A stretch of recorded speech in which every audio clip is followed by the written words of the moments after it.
ਨੇੜੇ ਦੀ ਬਣਾ ਬੈਠੇ। ਬਹੁਤੀ ਨੇੜੇ ਦੀ ਬਣਾਣੀ। ਇਹ ਵਿਊ ਅੰਗ ਆਣਾ ਕਿ ਅਸੀਂ ਕੰਮ ਕਰਦੇ ਹੋਈਏ ਤੇ ਉਤੋਂ ਇੰਜ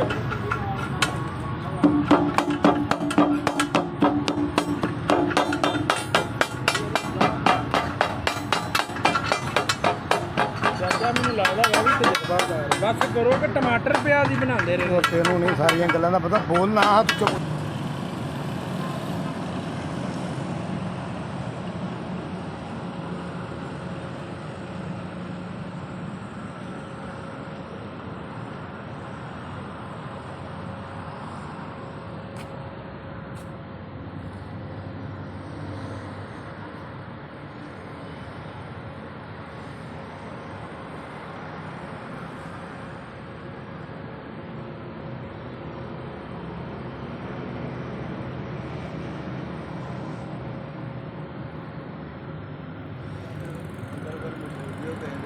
सज्जन बाकी मिलता है, उधर बंदा गुफ्तगू हो जाता है।